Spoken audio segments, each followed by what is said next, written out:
আসসালামু আলাইকুম রহমতুল্লাহি ওয়া বারাকাতুহু। সুপ্রিয় দর্শক মণ্ডলী, কেমন আছেন সবাই? আশা করছি আলহামদুলিল্লাহ আল্লাহ পাকের অশেষ রহমতে আপনারা অনেক ভালো আছেন। আমি আলহামদুলিল্লাহ আল্লাহ পাকের অশেষ রহমত এবং আপনাদের একান্ত দোয়ায় খুবই ভালো আছি। সো বন্ধুরা, মনের দিক থেকে খুব একটা ভালো নেই, কারণ একজন বাঙালি হিসাবে, একজন মুসলিম হিসাবে নিজেকে বড় লজ্জা বোধ হচ্ছে। কারণ আপনারা সকলেই কম বেশি জানেন যে বিগত 3 দিন পূর্বে আবু সিদ্দিক নামক এক 22 বছরের যুবক সে আমাদের কাছ থেকে চলে গেল।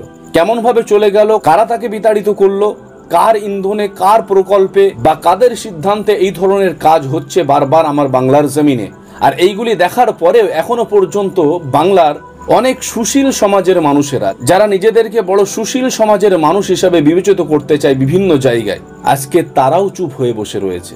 ঘটনা হচ্ছে, ফেসবুক পোস্টে অনেক ধরনের পোস্ট আমি দেখতে পাচ্ছি। আমি জানি না এই ঘটনার মধ্যে কতগুলি সত্য রয়েছে আর কতগুলি মিথ্যা রয়েছে, তবে একটা কথা তো আমার কাছে সুস্পষ্ট যে বাংলার বুকে এই ধরনের একটা মর্মান্তিক ঘটনা ঘটে গেল।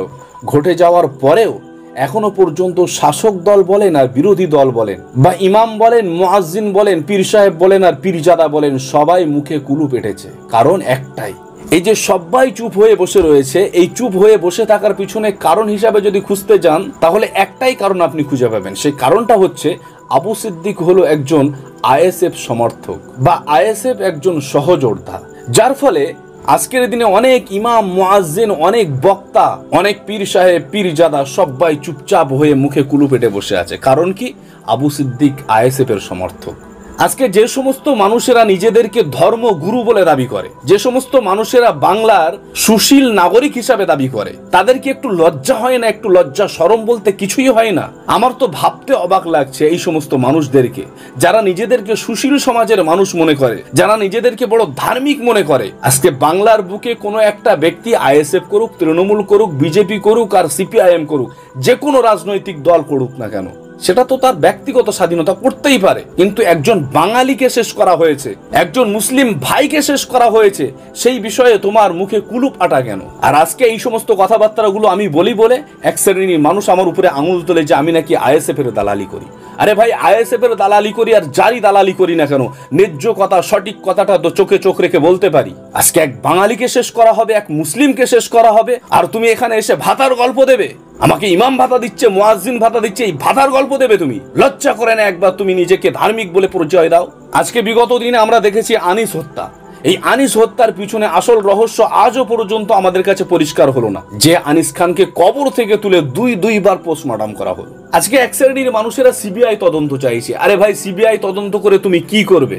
কি করবে আজকের দিনে? যে সমস্ত ইমামেরা মুখে কুলু পেটে বসে আছে, ওই সমস্ত ইমামদেরকে টার্গেট করে আমি বলছি। আমি জানি আজকের এই ভিডিওর পরে আমাকে অনেক গালিগালাজ শুনতে হবে, হতে পারে আমাকে অনেকে থ্রেট দিতে পারে, কিন্তু আমি একজন স্বাধীন নাগরিক হিসাবে, আমি একজন বাঙালি হিসাবে, আপনিও যেমন সরকারকে যত পরিমাণে ট্যাক্স দেন, আমিও তেমন পরিমাণে ট্যাক্স দিয়ে থাকি। তাই ন্যায্য কথাটা, সত্য কথাটা সরাসরি দাঁড়িয়ে আমি বলতে পারি। আজকে যদি চোর, গুন্ডা, বদমাইশগুলো ভিআইপি হয়, তাহলে আমার মতো সাধারণ স্বাধীন নাগরিক, আমি তো তাদের থেকে আরো অনেক বড় ভিআইপি। বলতে গিয়ে আমাকে একটা কথা বলতে হয়, ওই সমস্ত ইমামদের পিছনে নামাজ হবে কিনা আমার জানা নেই, আমি কোনো মুফতি নই, তারপরেও আমার মনে হয় ওই সমস্ত ইমামদের পিছনে নামাজ পড়া, ইক্তেদা করা একজন সাধারণ ইমানদারের জন্য অনেকটাই ভয়ঙ্কর হতে পারে।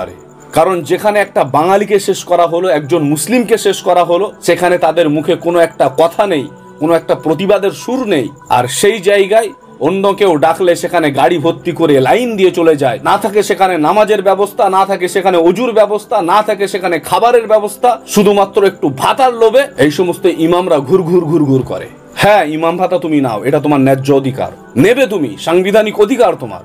কিন্তু তাই বলে ন্যায্য কথাটা, সত্য কথাটা, একজন বাঙালি মানুষ বিপদে পড়েছে, একজন বাঙালি মানুষ শেষ হয়ে গেছে, একজন মুসলিম শেষ হয়ে গেছে, সেখানে যদি তোমার একটু পরিমাণে, বিন্দু পরিমাণে অনুশোচনা না হয়, তাহলে তুমি কেমন ইমানদার, তুমি কেমন ইমাম, কেমন মুয়াজ্জিন, আর কেমন পীর সাহেব, আর কেমন পীরজাদা? আজকে মনে করছেন আবু সিদ্দিক আইএসএফ করে বলে প্রতিবাদ করা যাবে না। প্রতিবাদ কে করবে? আইএসএফ এর লিডার নওশাদ সিদ্দিকী করবে। প্রতিবাদ কে করবে? আইএসএফ এর প্রতিষ্ঠাতা আব্বাস সিদ্দিকী করবে। এই ধারণাটা ভুলে যাও ভাই, ভুলে যান এই সমস্ত ধারণা। কারণ রাজনৈতিক দলটা সম্পূর্ণ অন্য জায়গায়। আর যে বিষয়টা আমি আপনাদেরকে বোঝাতে চাইছি, সেটা হলো একজন বাঙালিকে শেষ করা হয়েছে, একজন মুসলিমকে শেষ করা হয়েছে, একজন মুসলিম যুবককে শেষ করা হয়েছে। আজকে দেখতে দেখতে 3টে দিন অতিবাহিত হয়ে গেল। নিউজে, খবরে আমরা বিভিন্ন জায়গা থেকে দেখছি যে ঢোলাহাট থানা এলাকাতে কেমন বিশৃঙ্খলা তৈরি হয়েছে। তাহলে এই বিশৃঙ্খলা যদি প্রতিরোধ না হয়, যদি এর সুব্যবস্থা যদি না করা হয়, তাহলে এর জন্য দায়ী আমরা কাকে করব? কাকে করব? আপনারা কমেন্ট বক্সে লিখে যান, কাকে করবেন আপনি? আর এই যে ভিডিওটা করলাম, এই ভিডিওটা অনেক লোক রয়েছে আজে বাজে কমেন্ট করবে, আবার অনেক লোক রয়েছে ভয়ে তারা শেয়ার করবে না। তো যাই হোক বন্ধুরা, বলতে বলতে অনেক বেশি হয়তো বলে ফেলেছি। যদি কোনো রকম অসাংবিধানিক কথাবার্তা বলে থাকি অবশ্যই আমাকে মেল করে পাঠাবেন।